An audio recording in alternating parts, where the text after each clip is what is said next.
So, ayan na, vacuuming tayo, vacuuming. Ayan na, binabacuum na natin. Grabe init.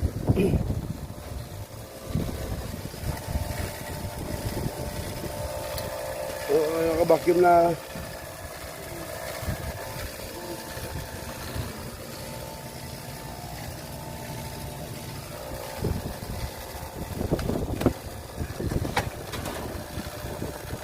Naka-vacuum na siya at maayos na rin. Ayan na. Patay ko muna.